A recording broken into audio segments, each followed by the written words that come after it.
जंगल में विचरण कर रहे थे तो वो अपने परिवार से अलग हो गया था। और तभी उस पर एक शिकारी की नजर पड़ गई और वो उसे अपने साथ ले गई और रोज की तरह छुपकर गुजरने वालों की प्रतीक्षा कर रहा था।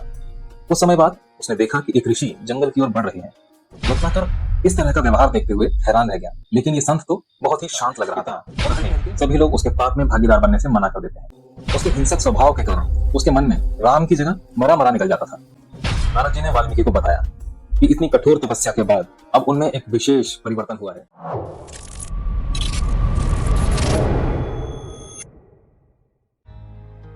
जब श्री राम ने माता सीता का त्याग कर दिया था, उसके बाद ऋषि वाल्मीकि ने सीता को अपनी पुत्री के समान समझा और उन्हें आश्रय दिया। वर्षों तक माता सीता ऋषि वाल्मीकि के आश्रम में रही थी, जहां उनके दोनों पुत्र लव और कुश ने जन्म लिया था। महर्षि वाल्मीकि, जिन्हें मूल रूप से रत्नाकर के नाम से जाना जाता था, उनके जीवन में एक उल्लेखनीय परिवर्तन हुआ। वे कभी एक कुख्यात डाकू रत्नाकर के नाम से जाने जाते थे।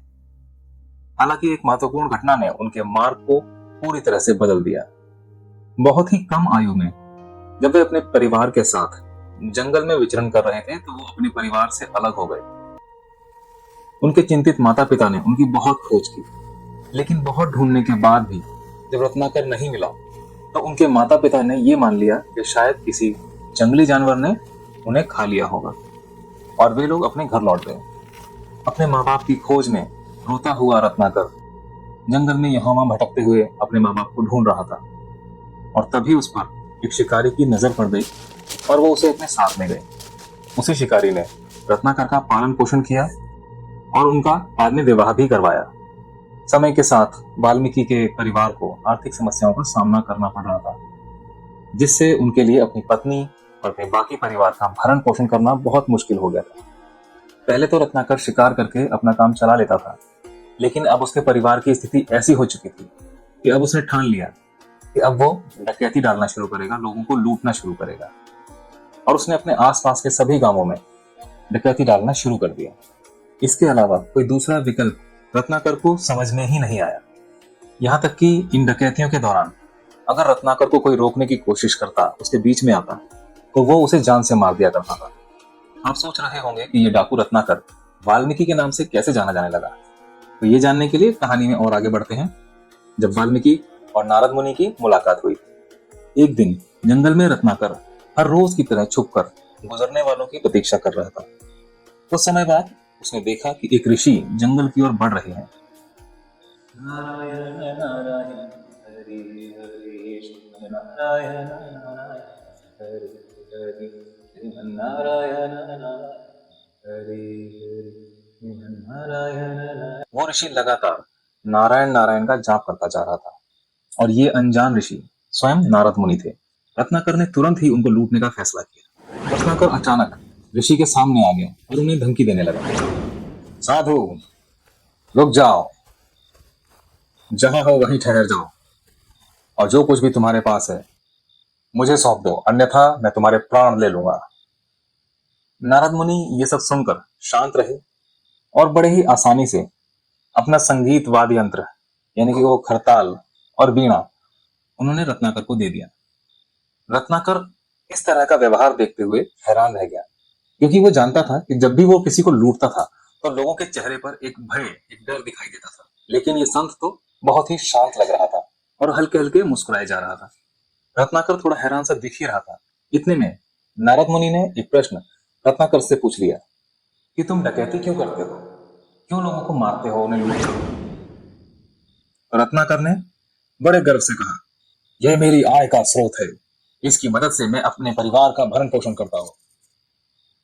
इसके जवाब में नारद मुनि रत्नाकर से कहते हैं, ये तो बहुत अच्छी बात है कि तुम अपने परिवार का भरण पोषण करना चाहते हो, लेकिन उसके लिए इस पाप का सहारा लेते हो। तो मैं ये जानना चाहता हूँ कि क्या तुम्हारा परिवार भी तुम्हारे पाप का उतना ही भागीदार है कि जितना कि तुम? हत्या या लूटमार करने से जो भी पाप तुम कमा रहे हो, क्या तुम्हारे परिवार के सदस्य इस पाप में भागीदार होना चाहेंगे? इसके जवाब में रत्नाकर ने बड़े गर्व से बोला, क्यों नहीं, वो मेरा परिवार है, वो मेरे साथ हमेशा खड़ा रहेगा। इस बात पर नारद मुनि ने जवाब देते हुए कहा, तो क्यों नहीं तुम अपने परिवार को परख लेते हो? एक बार घर जाकर अपने परिवार के सदस्यों से उनके विचार जानने की कोशिश करो। कि क्या वो तुम्हारे इस पाप के भागीदार बनना चाहेंगे। नारद मुनि की ये बातें सुनकर रत्नाकर थोड़ा हैरान हो गया, लेकिन फिर भी अपनी शंका का निवारण करने के लिए वो अपने घर जाने के लिए निकल पड़ा। लेकिन उससे पहले उसने नारद मुनि को एक वृक्ष के साथ रस्सी से बांध दिया ताकि वो नारद मुनि कहीं भाग न जाए। रत्नाकर अपने घर पहुंचकर अपने परिवार के सदस्यों को इकट्ठा करता है, अपने माता पिता को, अपनी पत्नी को, अपने बच्चों को, और उन सबसे एक ही सवाल पूछता है कि उनके भरण पोषण के लिए वो हर रोज किसी की हत्या करता है, डकैती डालता है, तो जो भी वो पाप कमा रहा है, क्या इस पाप के भागीदार उसके परिवार वाले भी हैं? इस पाप का जो भी फल उसे भोगना पड़ेगा, क्या उसके परिवार वाले भी उसी फल को भोगना चाहेंगे, उसका साथ देंगे? तो एक एक करके उसके सभी परिवार वाले, उसकी माता, पिता, पत्नी, सभी लोग उसके पाप में भागीदार बनने से मना कर देते हैं। वे कहते हैं कि व्यक्ति के कर्म उसके अपने होते हैं, तो कर्मों से होने वाले पाप और पुण्य भी उसी को भोगने पड़ते हैं जिस व्यक्ति के वो कर्म है। ये सुनकर रत्नाकर आश्चर्यचकित हो गया, हैरान हो गया, और उसे अचानक ऋषि मुनि की बातें याद आने लगी कि क्या तुम्हारा परिवार भी तुम्हारे पाप का उतना ही भागीदार है कि जितना कि तुम। वो अपने परिवार को वहीं छोड़कर सीधे जंगल की ओर दौड़ पड़ा, और दौड़ते दौड़ते उसके मन में केवल नारद मुनि की तस्वीर थी और वो बातें उसके दिमाग में बार बार चल रही थी जो उसका परिवार उसे कह रहा था कि पाप और पुण्य सबके अपने अपने होते हैं। इसका मतलब कि आज तक वो जिस परिवार को अपना समझ रहा था, जिस परिवार को वो अपना समझ के भरण पोषण कर रहा था, वो उसके भरण पोषण के लिए उसके धन में सहभागी तो था, लेकिन उसके पाप में वो सहभागी नहीं था। उसकी आंखों से आंसू छलकते जा रहे थे और हृदय भाव विभोर होता जा रहा था, और देखते ही देखते वो ऋषि मुनि के चरणों में पहुंच गया। रत्नाकर को अपने बुरे कामों के प्रति बहुत ग्लानि महसूस हुई, और जिसके बाद रत्नाकर ने नारद मुनि से अपना मार्गदर्शन करने का निवेदन किया। और यह देखकर नारद जी ने विनम्रता पूर्वक रत्नाकर से धर्म का मार्ग अपनाने को कहा। नारद मुनि ने रत्नाकर को भगवान राम, विष्णु के 10 अवतारों में से एक को याद रखने के लिए कहा और उनके नाम को निष्ठा पूर्वक जप करने के लिए कहा, और एक सही दिशा निर्देश देकर नारद जी वहां से चले गए। हालांकि जब रत्नाकर ऐसा करने का प्रयास कर रहा था तो वो राम नहीं कह पा रहा था। उसके हिंसक स्वभाव के कारण उसके मन में राम की जगह मरा मरा निकल जाता था, लेकिन फिर भी रत्नाकर ने हार नहीं मानी और नारद जी की सलाह का पूरा पालन करने का प्रयास किया और अपने पापों की क्षमा याचना करने के लिए कठोर तप करने लगा, जिसमें वो राम का नाम लगातार जप रहा था, जो कि धीरे धीरे मरा जैसा सुनाई दे रहा था। राम राम राम राम राम राम राम राम राम। रत्नाकर अपने ध्यान में इतना लीन हो गया कि उसने भोजन पानी में अपनी रुचि खो दी और वर्षों बीत गए। रत्नाकर अपने ध्यान में इस तरह से लीन थे कि उन्हें इस बात का भी बोध नहीं हुआ कि उनके शरीर पर दीमक की मोटी परत जम चुकी है। वर्षों बाद नारद मुनि एक बार फिर उसी जंगल में गए। अपनी यात्रा के दौरान उन्होंने एक मिट्टी के टीले से राम राम का लगातार जाप सुना।